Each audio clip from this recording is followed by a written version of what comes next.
50 años cumple el área de electrificación rural de la Agrícola Regional. En realidad cumple un poquito más, pero son 50 desde que comenzó el tendido de la red eléctrica. Conversamos con uno de sus legendarios responsables de área. Me refiero al señor Elio Bianco en una entrevista imperdible. Elio, un placer charlar contigo. Este es un programa especial destinado a los 50 años de vida útil de la electrificación rural de la agrícola, los primeros, ¿no? Y de los cuales vos tuviste muchísimo que ver. Bueno, efectivamente yo me hice cargo allá por el año 84, 85, no lo recuerdo exactamente porque hubo algunos cambios ahí, de un sistema rural que por aquel entonces era mínimo comparado con lo que es hoy. Yo me acuerdo que cuando yo me hice cargo de la parte de electrificación rural había más o menos unos 300 usuarios y rurales. Por aquel entonces era bastante complicado llegar con la electrificación porque teníamos dos inconvenientes.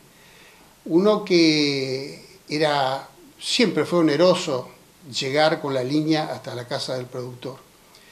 Y otro problema que la gente no estaba muy convencida, costaba, sobre todo en las familias donde todavía estaba la persona mayor, era el abuelo o algo por el estilo, o un padre ya con sus años, tenían algunos prejuicios sobre el tema de la electricidad. Por eso eran bastante reducida la posibilidad de ampliar el sistema, costaba. Pero bueno, en la medida que la gente joven empezó a tomar conocimiento y tomar el negocio de la explotación rural, ya fue distinto y se empezaban a acercar más para pedir el servicio. Hay que acordarse de que los primeros usuarios pidieron la energía y la usaron únicamente para iluminarse y algún bombeador o algo por el estilo. Después ya se fueron incorporando mecanismos para los tambos y demás, y de a poquito fue creciendo. Pero fundamentalmente había una reacción negativa, digamos, por el tema de la energía eléctrica, que hasta algunos le tenían un poco de miedo porque decía que era peligroso y demás. Y así se fue consolidando. Y bueno, a partir de la época de los años 2000, después que pasó la crisis del 2000, que hubo viento de cola para la Argentina, fue una explosión el tema de la electrificación. No solo rural, sino que por aquellos años la cooperativa se hace cargo de algunas poblaciones. Es decir, la agrícola compra todo el tendido eléctrico de Villa Libertador, de la aldea María Luisa, Racedo, y eso hace que se comience a vender mucha más energía, aumentar la demanda, y económicamente comenzó a ser más rentable el sector porque, como te podrás imaginar, no es lo mismo abastecer 1000 usuarios en un radio de, 20 cuadras a la redonda, que 1000 usuarios diseminados en 1000 kilómetros de líneas rurales. Todo eso trajo a la economía del sistema, de la sección importantes beneficios. Elio, vos me hablaste de que cuando arrancaste, año 84, más o menos, hacía 10 años que estaba electrificación rural trabajando como tal. Me hablabas de 300 usuarios. Yo tengo que promediar 30 usuarios por año se fueron incorporando, a razón de poco más que 2 por mes, ¿no? La verdad que era un promedio bastante bajo. Vos estuviste ¿cuántos años al frente de la sección y con cuántos usuarios te retiraste en ese momento? Y bueno, como te decía, rurales cuando yo entré había 300 y algo. Cuando ya estaba próximo a retirarme, había más de 1.100 usuarios en la parte rural. Pero a eso tenés que sumarle los usuarios urbanos, que pasamos a tener 5.000 y chirola de usuarios. Ese fue el progreso en cuanto a la captación de usuarios. Pero repito, la parte urbana es otro mundo comparado con la parte rural. Vos hablaste, y voy a hacer esa referencia porque me parece importante llevar o traspolar lo que fue el antes y lo que es hoy. El productor se alumbraba la heladera y el bombeador. Hoy el productor necesita mucha energía. Las empresas ya pasaron de ser eso a ser empresas familiares, pero a ser empresas. Exacto. Entonces, hoy tenés en un mismo predio desactivadoras de soja, tenés, por otro lado, tenés en otro sector, tenés cerdos, tenés pollos, tenés el tambo. Todo esto ha ido modificándose y ha modificado, sin lugar a dudas, la demanda.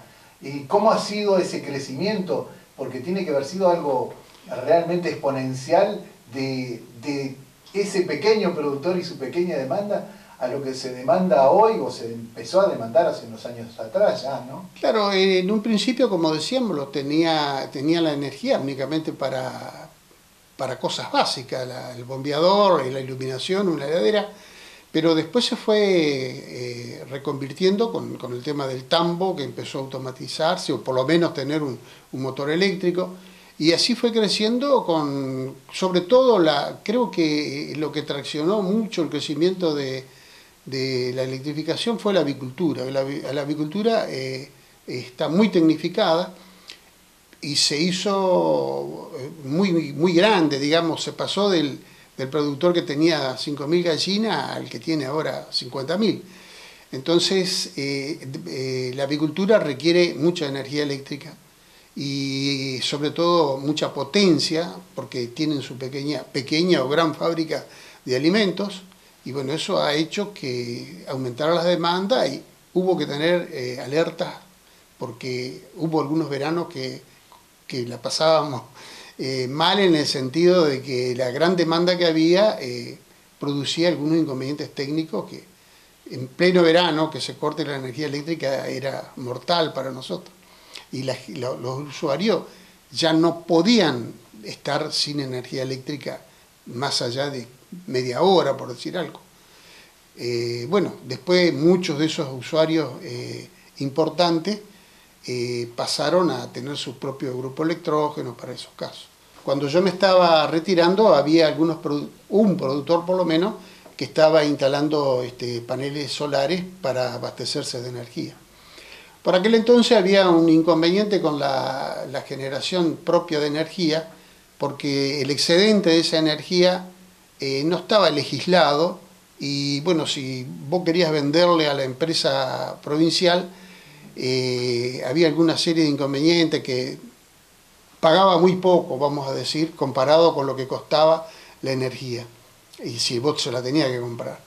En este momento he leído y he visto algunos titulares donde parece que eso se ha solucionado, y bueno, el que tiene energía propia y puede pasarla a la red tiene un precio, digamos, más conveniente.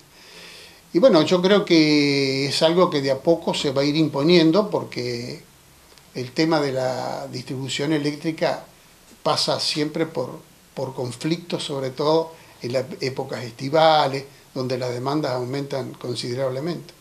Muchísimas gracias por tu tiempo, pero antes de cerrar la nota quiero alguna nota de color, alguna anécdota que recuerdes de esos años cuando andabas en la calle, ¿no? Ajá. Y que recuerdo todavía la Chevrolet roja, ¿no? Sí, doble tracción. La doble tracción.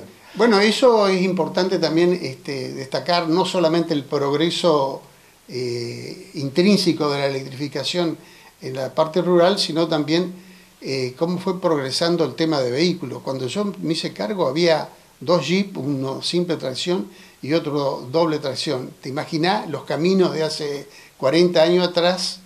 Esos jeeps después de una gran lluvia terminaba uno de los dos fundido, ¿viste? Porque era algo increíble cómo tenían que trabajar los muchachos de la red.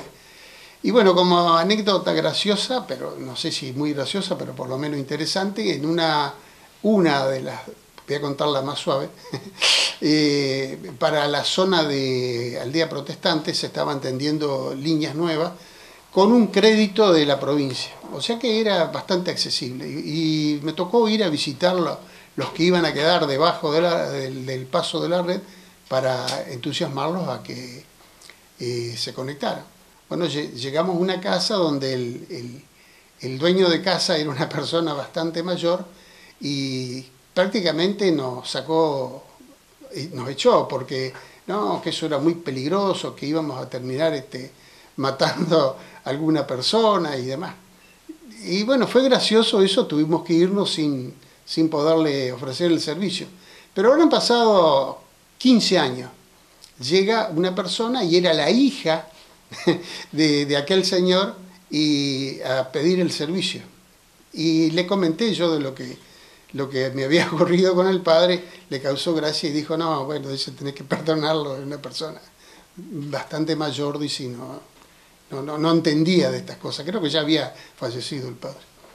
Elio, muchísimas gracias y a disposición para lo que necesites, lo que quieras comentar, porque 50 años es algo que no se cumple todos los días y la agrícola sigue sumando años, sigue sumando aniversarios y sigue sumando servicios en una provincia que cada vez demanda más. Exactamente. Por último, antes de irme, de retirarme de la cooperativa, hice un gran esfuerzo para convencer, no digo a las autoridades porque con Noelia lo habíamos charlado, pero hicimos una obra interesante que fue reemplazar el tendido de las redes troncales. Todo el sistema tenía 25 milímetros de sección y eso yo veía que era poco para la demanda que estaba habiendo en la zona rural. Y se reemplazó prácticamente el 100% de las líneas troncales con conductores de 50 milímetros, lo que hace poco uno de los actuales encargados me dijo que había sido una medida muy atinada por cómo ha crecido la demanda actualmente. Pero eso sin duda fue una inversión también muy grande. No, por supuesto, fue una inversión, pero donde no sé si todas las cooperativas estaban en condiciones económicas de hacerlo. Acá, bueno, la agrícola tiene una espalda muy importante y una conducción que siempre entendió las situaciones y se pudo llevar adelante.